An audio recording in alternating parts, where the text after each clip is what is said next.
Hello, and welcome to Swiftly Spoken, a fan-made Taylor Swift podcast in which we analyse her artistry, including her lyricism, music videos, and full album retrospectives.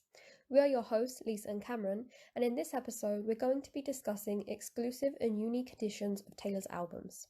This is actually the second part in a two-part series in which we discuss all of these interesting editions. In the first part, we spoke about all of Taylor's country albums, and in this second part, we're going to be talking about 1989 onwards.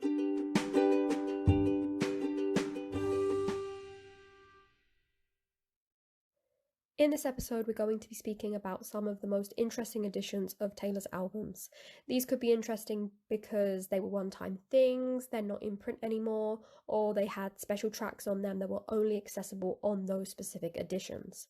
However, these are in no way all of the editions that are out there. These are just a portion of some of the most interesting ones that we wanted to discuss. Also, if you haven't, please check out part 1 of this two-part series because in that episode we speak about all of Taylor's country albums, including Debut, Fearless, Red, and Speak Now. And we're going to be making reference to it every so often, so if you haven't yet, do check that out. Starting off with 1989, one of the most interesting and cool-looking editions is the Japanese tour edition, which literally looks like a DVD, and you open it up and it has two specific sets of Polaroids and the album in the middle, all packaged really nicely.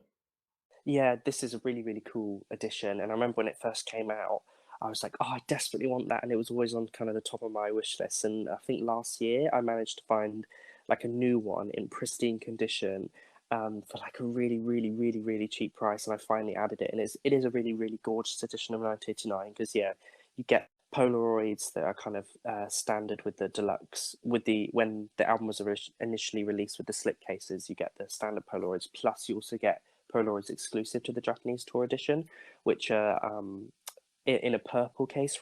And then, yeah, you get the standard deluxe CD, guitar picks, and you also get the 1989 CD booklet, but it's slightly larger. So, yeah, it's kind of like a DVD size booklet. And then, obviously, like most Japanese editions, you get a booklet with the Japanese translations.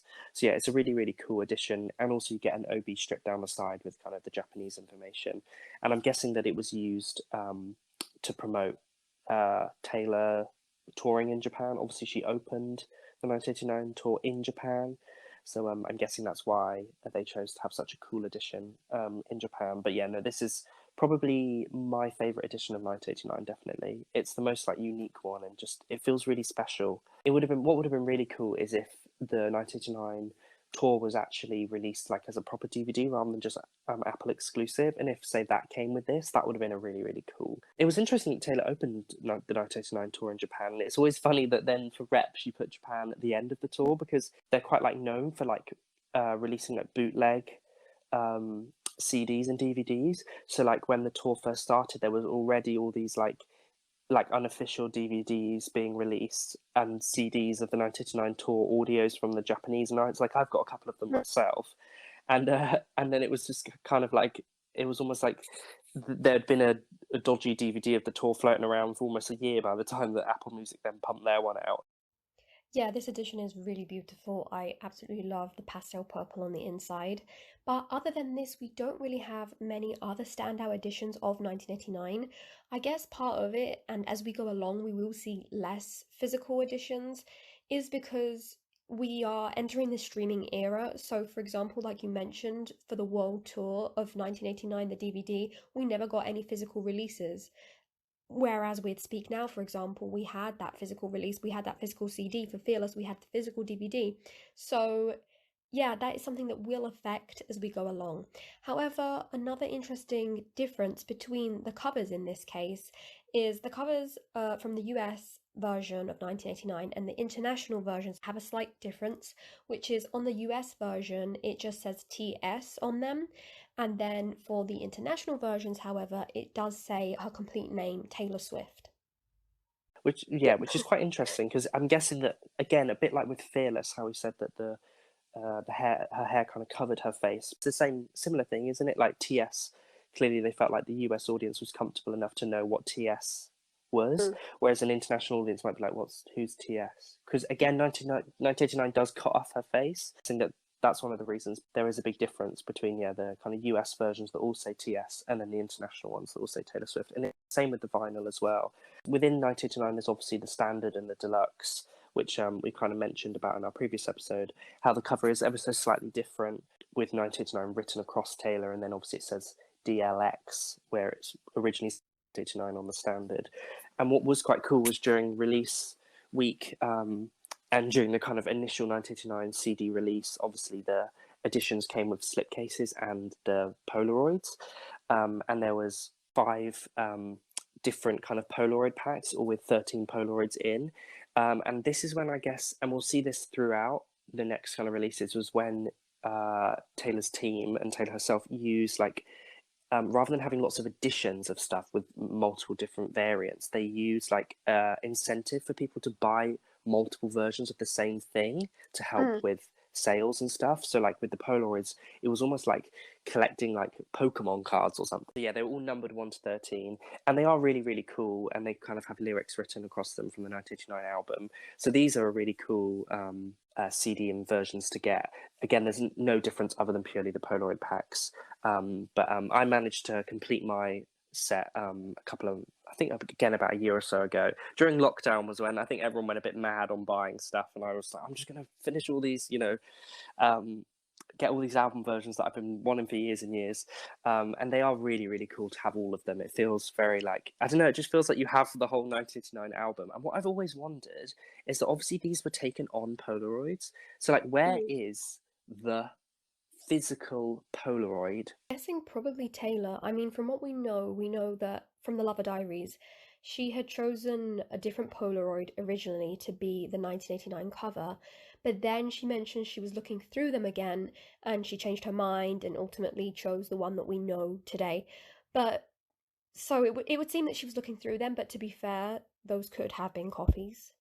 I think they were scanned up. I think she was given a scan of them. So yes, see her eyes, and I don't think it is that one. I don't think that was the original at all. It was such an interesting thing to just mention in the diaries, just drop that information and then never say anything again and never clarify which one it was, because it literally could be any of them or maybe none of them. Because I'm sure there was hundreds and hundreds of Polaroids taken. Polaroid cameras themselves are not the best cameras in the world, and not every photo comes out very decent. So I can imagine that there's all sorts of random, awful, Polaroids that are too dark, blurry, didn't develop properly. So it is interesting, but I would love to know one day what the original would have been, and I'd love to know what happened to these, where these real things are. It's a really, really cool incentive and a cool collective piece to encourage people to buy the album. So another slightly interesting version is a Canadian version of the deluxe version of 1989, which I think is a French Canadian version. And randomly, on the deluxe, all of the deluxe version of 1989 had the 3 deluxe songs plus voice memos. However, Canadian version doesn't have the voice memos and only has 2 bonus tracks. So it doesn't have You're in Love, it just has Wonderland and New Romantics, which is a very random release. I just don't know why it would be missing one of the deluxe tracks. And also mentioning about deluxe versions, how we mentioned before with Red and Speak Now, how the deluxe versions that were exclusive in the States to Target had red on them. The deluxe Target version of 1989, the DLX, is in a kind of reddy colour.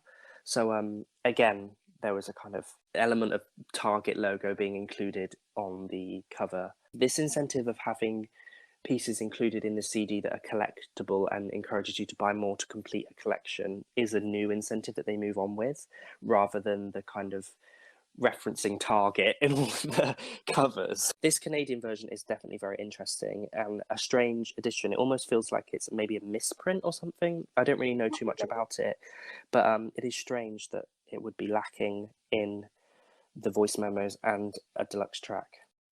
Another really interesting release of 1989 was the Record Store Day vinyl, which we spoke about in our previous episode. Those 3 vinyls are just top tier. They are really nicely designed, and if you want to see them and hear more about them, then go check out the previous episode. Moving on to her next era and album, which was Reputation. One of the most interesting editions is the Japanese edition. Again, just these Japanese editions are just so good. They're all so unique. And this one was also really interesting because it included extra content. So it had a bonus DVD which had the Look What You Made Me Do MV on it, and also all of behind the scenes footage from recording that MV as well. Yeah, this is a really cool edition, and it's slightly similar to the one that was released during the 1989 era for the 1989 album in Japan. It's not as cool as the tour edition, however, this also did include, there was a version that did include a bonus DVD that, similarly to the Reputation version, had the behind the scenes of the Shake It Off with all the kind of different dancers. So yeah, these are really cool, unique versions, and I just love that the Japanese editions are just always so cool. I wish that it was kind of more universal, that we got all these really cool versions, but it's still cool that they're still available. But I would love if kind of all the standard versions just came with DVDs and all this bonus content. Moving on, just like you mentioned, definitely with these latter releases, Taylor didn't do different editions, but definitely gave different incentives to purchase more than one of exactly the same album. In the case of Reputation in the standard editions, they all came with different posters that were all double-sided, so everyone kind of wanted to collect these different posters, and in each album you only had one. So a lot of people purchased multiple of exactly the same album. Yeah, no, there was a real incentive to kind of collect them all. And again, like with 1989, it encouraged people to buy multiple versions. Because I'll never forget going into HMV and like putting, which was nothing in comparison to Lover when we get onto that, but putting like three Reputation CDs down at once. And the guy was like, "Why are you buying three?" And I was like, "Well, there's different posters." And he was like, "Yeah, but it's the same content." I was like, "Yeah, but there's different posters." Like, I do like that, giving people a reason to buy more. It just makes it more exciting and makes, you know, it's just, there's just a, I don't know, something exciting about opening something and being like, oh, what version am I going to get? Or what am I going to get? The Yeah. Polaroids were a lot cooler because obviously you got like 13, but it was still nice that for Reputation they still did something similar with the posters. Another incentive to get more of the Reputation album was through the deluxe versions, which were in the form of two magazines, which was a completely new concept for Taylor. And these two magazines were really, really amazing content in an era in which we weren't really getting much from her. Like, there was no appearances, so this made it very personal. And the magazines are chock a block with such good information. Like, we got the handwritten lyrics, we got the poems on the inside, we got like all of these back behind the scenes and background photos of the Look What You Made Me Do recording with all this information. And yeah, it was just a really good way to connect with fans in a different way, while she wasn't connecting with them through her usual routes of promotion of interviews and things like that. And the fact that then, at the time there was all this tabloid media circle about her during the end of the 1989 era, and the fact that they kind of like mocked that almost with these magazine volumes, and the fact that on the back covers they literally like kind of referenced certain like magazine covers had written certain stuff about her. It's so clever and really gorgeous. The artwork inside, the photos inside, you just got so much content that was just, unlike with Lover, how we'll explain, nothing that was like groundbreaking of like, oh my god, this is something that I've never known before, but it was just a really nice addition. It made it feel a bit more personal, because I think lots of people were complaining during the Reputation era that it wasn't feeling as personal because Taylor had taken a real backseat from promo and public appearance. And Yeah. but that this was kind of her being like, oh no, this is what I've been up to. Here's some photos of me and Polaroids of me when you weren't seeing me at all. So no, I really, really do like these editions, and I love it. Obviously, this is not a CD version, but in the Reputation VIP box that was given during the Reputation Stadium tour, the big thick book at the bottom, proper like, Mm. coffee table book that includes both of the magazine volumes as well as some extra little bonus content. That was a really kind of gorgeous, like almost like ultimate edition of those magazine volumes. During the Reputation era, there's some quite cool editions that were like standard, really, because these were deluxe, but it was the standard album, and they were reasonably quite available at the time. But no, I really, really love these magazines, and again, it's interesting how then they kind of use these again later on with Lover and stuff. Another really random edition from the Reputation era is the UPS box set edition, which I guess it makes sense because Taylor had been collaborating with UPS since basically the beginning of the era with that infamous Rip Off the Page advert. But yeah, this edition, basically the gimmick to it is that the box is the shape of a UPS truck, and when you open it up, it has the album inside and a few little goodies with it as well. What they call historic photos, which in reality is a couple of photos of her from back in the debut era, where she's sending the Tim McGraw single off to radio stations. And then it comes with a little pin, which isn't groundbreaking. It's again just the UPS truck with Yeah. the Reputation photo randomly plonked. Not Yep. even it's just like randomly Yeah. plonked kind of at the end of it. It's a strange addition, and it doesn't really come and it is unique and slightly random. It kind of gives me the vibes of, you know, when Taylor like collaborated with Papa John's during the Red era. The pizza box had like the Red album on it, and you could like order the CD and a pizza. Yeah, so another really cool addition is the FYE exclusive orange vinyl. So this was sold exclusively to FYE, which is For Your Entertainment in the States, which is like a record store. And it was an orange vinyl of Reputation. Obviously, the standard vinyl of Reputation is picture discs. So this was kind of quite unique at the time. And weirdly, at the time, wasn't expensive. It was the standard price as the standard version of the Reputation vinyl, and wasn't overly sought after. And then suddenly, after a couple of years, it's really kind of grown in popularity, and there's now hundreds, if not thousands, of pounds for resale. So this is quite a hard edition to get your hands on. It's kind of almost turned into the For Your Consideration red vinyl that we mentioned in our previous episode. But it is a really cool edition, because obviously this is the only, at the time, it was the only coloured vinyl edition of Reputation. I know some people are not big fans of picture discs because of sound quality and things like that. So lots of people that are kind of avid vinyl collectors really liked the orange vinyl because of, you know, it's not a picture disc basically. But yeah, no, this is a really cool edition, one that's like harder to get your hands on for a decent price, but it's still a really cool exclusive edition. And again, quite random. Taylor has never collabed with FYE before or since. But no, it's normally her collaborations are with Target, like the Lover vinyl is exclusive with Target and stuff. So yeah, interesting, but definitely a cool edition of Reputation.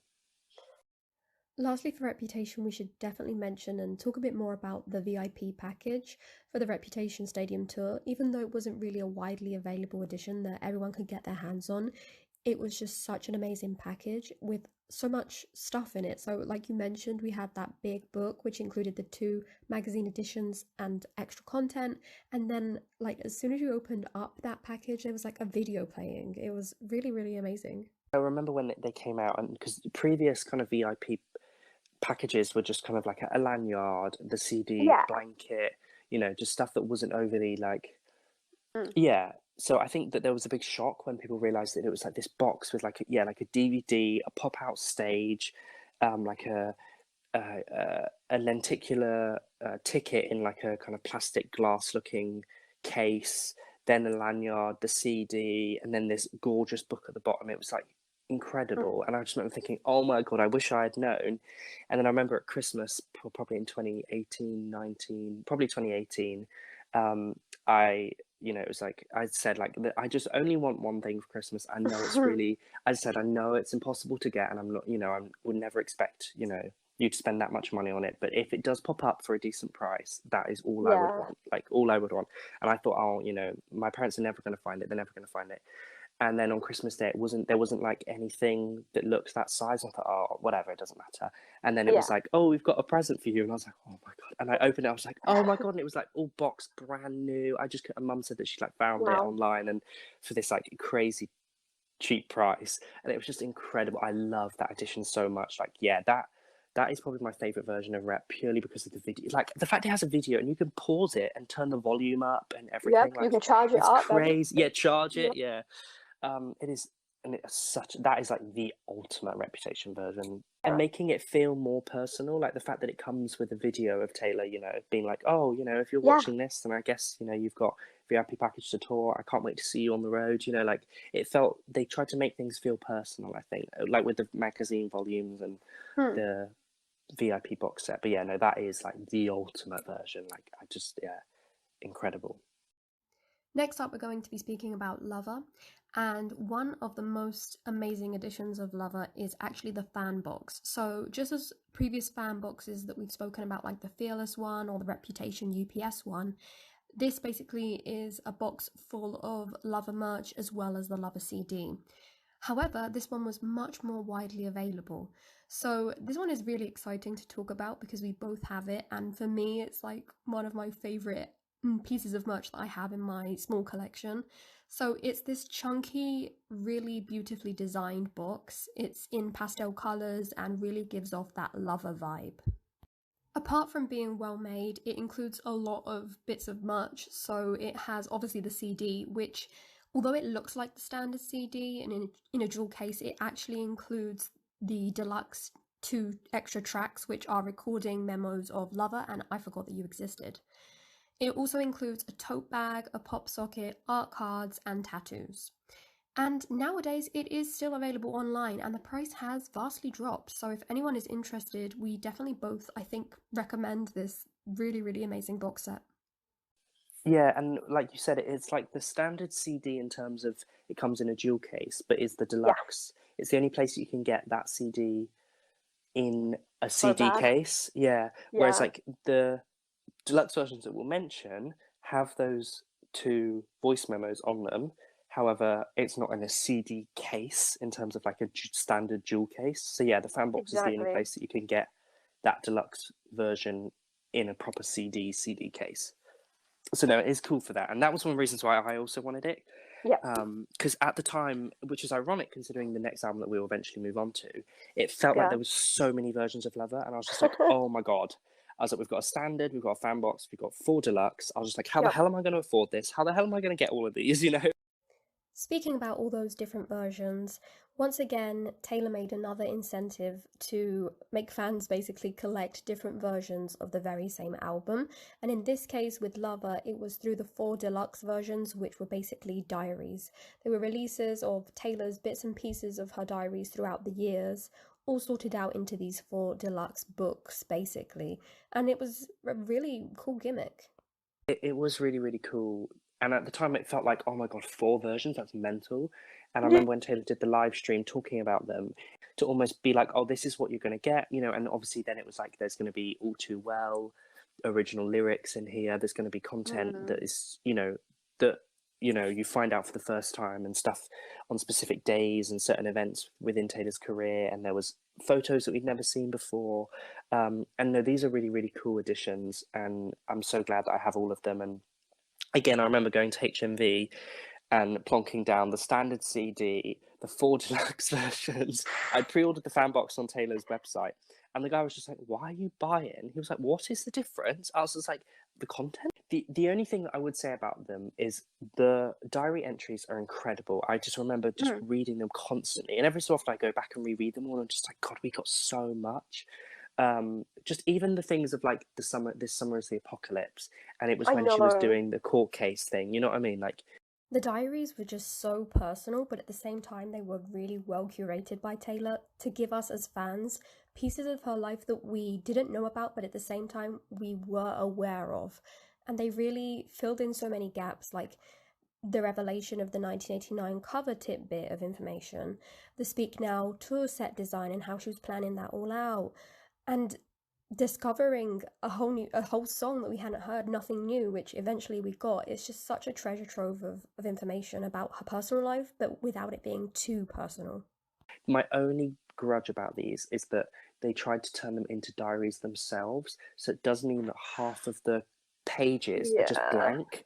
And I I just think I know. I don't know anyone personally that's actually used them as diaries, because I just wouldn't be able to. I couldn't.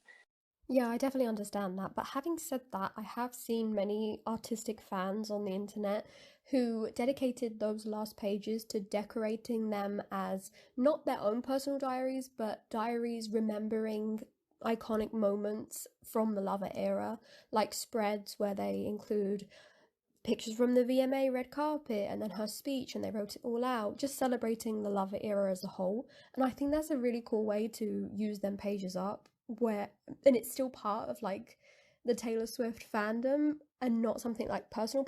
Although I'm sure there's a lot of people who also just use them as diaries, which is what Taylor, I guess, intended them for. But what was quite cool, and which I think was what they should have done, is they should have released these as just without the diary element in them.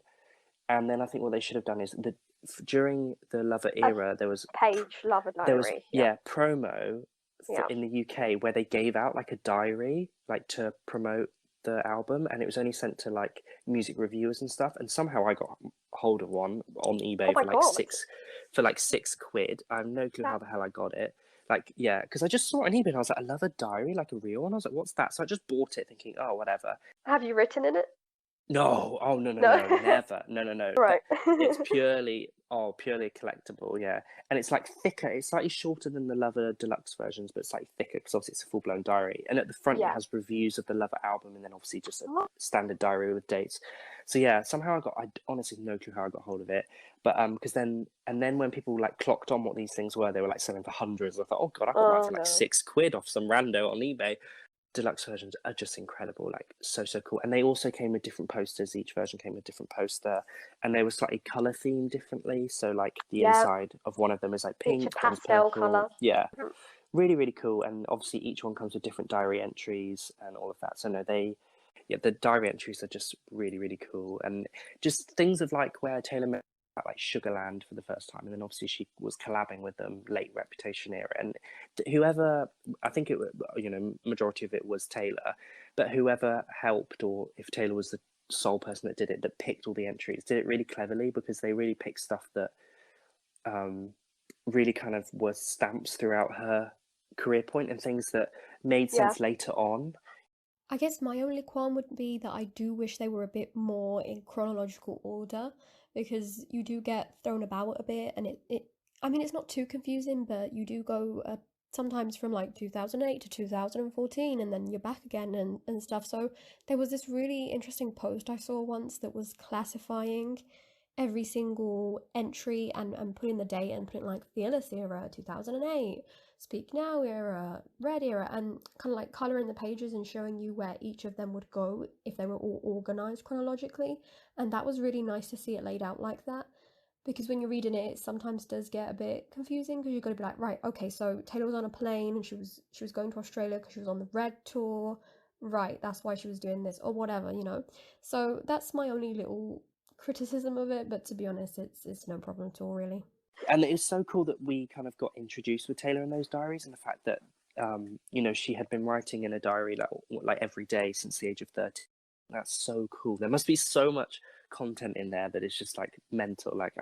And those diaries entries became quite a central point really during the Lover era, obviously with the deluxe versions themselves, the live streams, and then even in Miss Americana, the Netflix film, they were quite a central point of like this. They were kind of bookended the start and the finish of the film itself. It was just kind of, they were quite a focal point. Taylor was reading out an extract that she'd written as a child, right at the end of the thing of like, oh, will they like me? Will I be successful? Though we have spoken about all of these amazing editions of Lover, we have yet to speak about my favourite edition, which is the Japanese special edition, which comes with a bonus DVD. And it's just the design that is so good. The packaging is amazing, as always, for these Japanese editions, and they really knock it out of the park in such a simple but effective way. And this was the first time this size of CD they've now used later on for Fearless and Red Taylor's versions, which we'll discuss. But this was kind of the first time where we'd seen this packaging used on a Taylor Swift album. So it was like, it's the size of like a 7-inch vinyl, so it's bigger than a standard CD. It's paper, like cardboardy paper, and yeah, you kind of slide everything out, and the CD's on like a paper cardboard piece, bit of card. It's hard to describe. And then it has the DVD and CD on each side, and then obviously you lift it up and it says like "Meet me in the Afterglow." It was just gorgeous, and something about the Lover packaging. The Lover CD itself is one of my favorite Taylor ones. It's kind of design, it was really gorgeous, unique edition.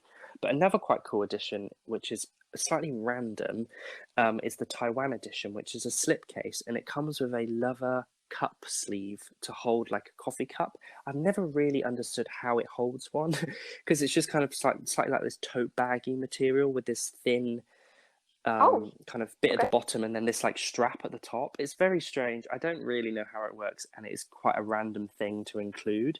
I would expect something more like this in Red Taylor's version to hold like, you know, Starbucks Yeah, cup, you right. know. It is just a very random thing. But yeah, that is another edition is the Taiwan edition, which I personally don't have in my collection, but it's quite a cool one to add purely because of this strange little gimmick. And it is interesting how they do use these gimmicks to sell albums in different countries. It's just a random thing to be like, oh yeah, here's a cup sleeve. If you would like to see all of these editions that we speak about, then do check out the YouTube video of this episode where we'll be putting on the screen each of the albums as we go describing them. And most of these images are provided by Cameron. So if you want to see more of this type of images and you want to see his merch collection, then do follow him on Instagram. His handle is at TaylorSwift_CD. Moving on to Folklore, which was Taylor's first ever surprise release.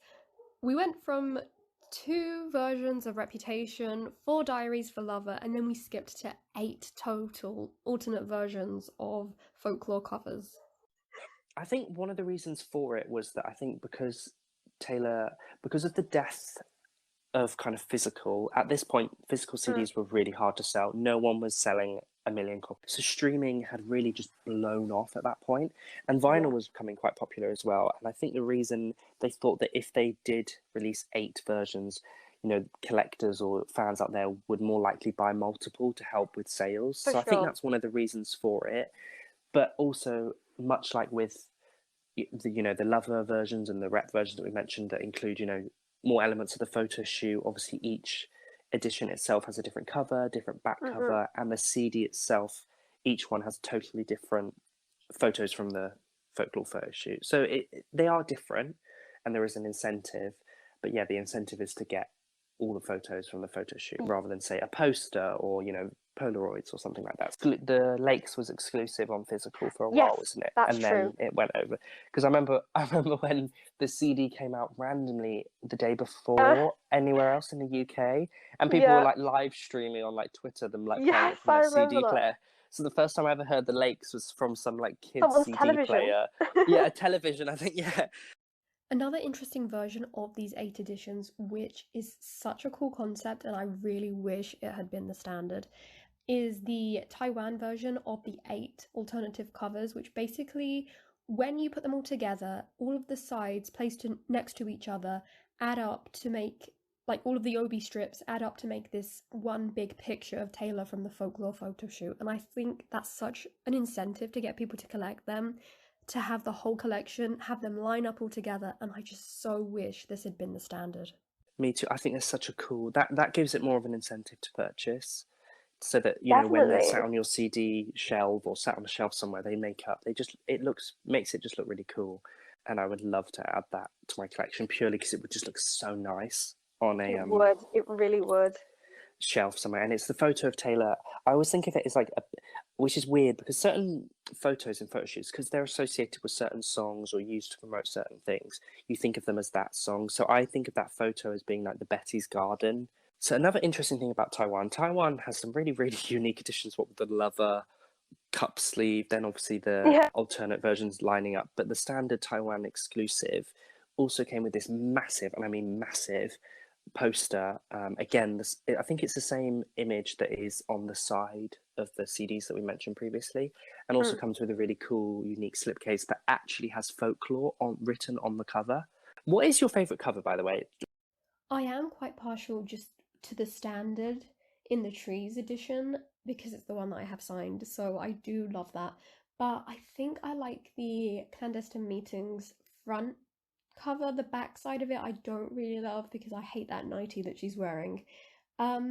I also love the back of the In the Weeds version. I guess it's just because she's wearing that classic Folklore jacket and that's why I love them so much.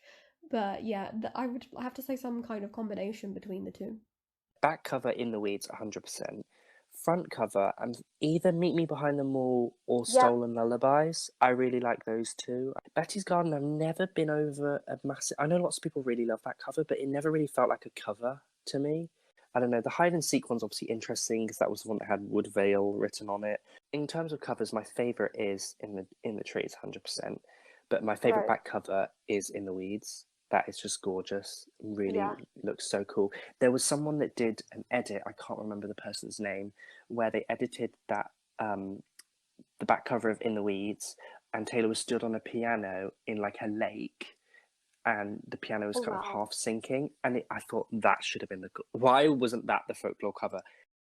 And we should also mention that apart from the standard cover, another one that became quite widespread was the Meet Me Behind the Mall cover, because it's the one that Target was supplied with. So it did become a bit more available, and more people do have that one as well. Yeah, again, and there's no real difference because I do have the Target one and the standard like UK. But other than the Target sticker, the copyright information, and some of the info on the back with certain like US kind of like copyright law stuff on the back, there's not really a massive difference at all. And I'm guessing that the CD booklet content will be the same because it's that photo shoot. And it would be the same as the standard, I guess. I don't know because I haven't opened it. During Lover, obviously, the Target exclusives were the 4 editions. So now Folklore's was the Meet Me Behind the Mall. It's a shame that they didn't give it another cover. I know that would have been a bit mad to add a 9th. And then mentioning the Meet Me Behind the Mall, obviously, like we said, there was 8 vinyl that all matched the 8 different covers. The Target vinyl of Folklore, they also had an exclusive, which was the Meet Me Behind the Mall red vinyl, and this was the first of many to come red Target vinyls, and that's where they included you know how we mentioned that the Target logo of red was included in the covers. It's like they are now bringing it back, but like including it as the vinyl. Lastly, to round off Folklore, we also have to mention another Japanese version. Again, these Japanese versions are always really interesting. This time, it included a bonus DVD which had the only MV from the Folklore era on it, as well as all of the lyric videos. And now we can go from Folklore that had all of these versions to Evermore, which is much more subdued. The release obviously only included one version. Again, it was a surprise release. I don't think anyone could have expected it, even Taylor in a way, so maybe that's one of the reasons why there wasn't many editions, but also just because only 6 months had passed since Folklore had been released. So in a way, I think everyone was very grateful that this was much more toned down. Much like Folklore, we have the signed version. The Evermore one seemed harder to get hold of though, whereas with the Folklore, they were just constantly like, here's another round, here's another round. Evermore and Fearless, and we'll mention that in a bit, with the signed CDs that were just harder to get than Red and Folklore. I just feel like there was more floating around. Taylor just kind of, her poor hand must have just been annihilated. No wonder her signature totally changed. Yeah, so the Japanese special edition comes with 3 postcards, and then also comes with like a calendar. So the CD itself is in quite a thick slipcase, so that you can fit this big, well, not big, but kind of CD sized plastic calendar that like folds up like a little stand, and it obviously comes with all the months of the year plus a couple of, so it came with the obviously 2021 months, and then also a couple of months in 2022, so I think it maybe went up to like February, maybe March. And it comes with, and these calendar slips have photos from the Evermore photo shoot, and this was a really cool addition, purely because of that. It was just such a cool thing to have. But no, and also it comes with an extra exclusive Japanese deluxe track, which was the Elvira remix of Willow. So yeah, I have this version myself, and it's just really cool that it comes in this thick box and feels kind of quite special. And then the only other one, other than obviously the vinyl, the standard vinyl, is green, and there's different variants in that because there's kind of opaque ones and slightly clearer ones purely on where they were pressed. Because there's also, talking about Folklore, with the vinyl there was 2 very different versions of the vinyl, even though they were all the same color. Certain the ones that are available in the States can, depending on where they were pressed, was slightly, if you held them up to the light, had a kind of translucent element and looked slightly marble, whereas the ones that were available in the UK and more internationally didn't. They were like opaque. So again, there is a kind of difference in some of the vinyl, but then there is the Target red vinyl, much like with Folklore that was exclusive to Target, and this is just this red. Personally, I wish that they would move away from just having the red. It does seem like the staple that they just go to, like it's just like, here's our deluxe or here's our vinyl, it's red. And the only one it really makes sense for, obviously, is Red Taylor's version, which is just like perfect. But for something like Fearless or Evermore, it's just kind of like, well, here's another red vinyl for your collection. Next, we can move on to the Taylor's version era of things, and in the Taylor's version era, there aren't as many editions and versions as they have been previously, which kind of makes sense. But as always, for Fearless Taylor's version, we can mention once again the Japanese special edition, which in this case looks really good and also comes with a guitar pick. There's just something about it that's just like isn't as cool as the Lover one. I don't know what it is. There's just, even though it comes Yeah, with actually more content than the Lover one because it comes with a guitar pick, which the Lover one didn't. I don't know. I just wish that they would change up the packaging a little. Yeah, I do get what you mean, honestly. They could have really done something more with changing the color scheme, maybe of that round disc, maybe taking advantage of the golden tones of the Fearless era and like the shimmering bits of glitter and stuff like that. But yeah, I guess from the little that we've got, it is a standout edition still. And another one that I really like is the Target edition, which there's nothing really too special about it, but it does come with this massive fold-out lyric poster, which on one side it has all the lyrics, and on the other side it has like this collage of all of these images on it. Bonus images that I don't think some of those images I think were exclusive as well. I think some of them I we've like think never so. hadn't seen before. Other than that red Target vinyl, which we have already spoken about briefly, another thing that we could mention is the amount of signed CDs. Again, what we spoke about, however, the Fearless ones did seem to sell out very, very quickly. I don't know. There was something about them that they just seemed more elusive because the United States ones, ironically, the international ones would sell out instantly, So and the States quickly. ones would just float for like a day and like wouldn't Yep. sell out because they just had so many more ones in the States. I'm guessing because those ones actually contributed to Billboard. It was a shame. In comparison, it did feel like with at that point I thought, oh gosh, the signed CDs are getting harder to get, your hands on. Speaking about signed albums, we can move on to the next Taylor's version album, which is Red Taylor's version, and speak about those signed versions first. So, what happened with the Red signed version is that the international versions split away from the UK versions, and they were like three different categories. So, if you were in the USA, you had to buy them under that listing. If you were in the UK, under that listing, and then if you were international, which is like the rest of the world, you had your own separate listing which sold out in like a matter of seconds. But it was good for UK residents because they was able to get signed CDs quite easily. Yeah, I think so. Yeah, I think it was easier for UK fans, and I think because there was a push, Little Mix released their album on the same day, so I think they were Right. trying to push for Mm. the UK charts, and obviously they did, and it went number one. Mhm. So I think that was why it was split. But no, it was a shame because it does mean that internationally it was harder to get, your hands Yeah. on. But no, it is a cool edition of Red, obviously, and there's something always so nice about having something signed. I love that Taylor has done this for all the albums she owns. It just feels very nice because I saw a thing. This is totally off topic, but I saw a thing that said with Taylor's performance when she performed with Haim the other week, which by the way I was at. Just to say, I was there when Taylor was brought out for Haim. I was in the audience and losing my mind. But Love Yep. Story, that's the first time she's performed any song like previous to Re-recorded that Lover she owns. that Yeah. she owns, and I just thought, oh, that's so Lovely. cool. That's so cool. And it's a bit like with these that she's signing all of these, and it's like she actually owns them. It's like written by, sung by, produced by, signed by, like all Taylor Swift. Just like she's all over that album everywhere. But no, it is really nice. But like we said with the Evermore and Fearless, unfortunately, Red doesn't have an abundance of versions. So yeah, we have the signed CD. The Japanese edition, much like the Fearless one, also comes with a guitar pick. Similar packaging to the Lover one that we mentioned.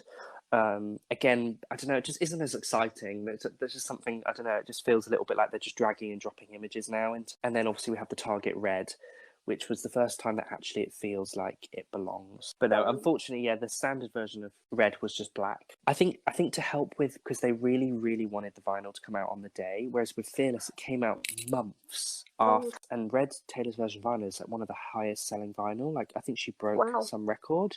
I think she broke a record that she made with either Evermore or Fearless. I can't remember, or Folklore. I can't really remember, but yeah, she massively broke some record with massive vinyl sales. And there was a bit of a problem with pressing, vinyl Yes. because a certain Mrs. Adele was pressing millions of vinyl that are still floating around, not being sold. So I think the black vinyl was the easiest one to press and quicker, I think. Red does lack on versions, much like the previous albums. It's not as exciting as, the 1989s and the folklores and Rep and Yeah. Lover. With that, we've come to the end of this episode and recapped all of the interesting versions and editions of everything up to now. Of course, we can expect some different editions coming soon, maybe for a Taylor's version project, maybe for something else, but for now, that is all we have. Thank you for bearing with us in this episode. You've probably noticed that we had some audio troubles, and most of my segments had to be re-recorded, so you can just about call this Taylor's version. But thanks for bearing with us, and hopefully our audio will be all okay for the next few episodes coming up, which we have some very exciting ones, so do make sure to keep up with us. Thank you very much for listening. If you did enjoy this episode, then make sure to subscribe to our YouTube channel, which is Swiftly Spoken Podcast. Also, if you want to see more of all of the merch that we speak about in this episode, then as I mentioned earlier, make sure to check out Cameron's Instagram, which is at TaylorSwift_CD. If you want to follow us, also on Instagram, we are Swiftly Spoken Podcast. And finally, please do rate us on Spotify or Apple Music if you are listening through there.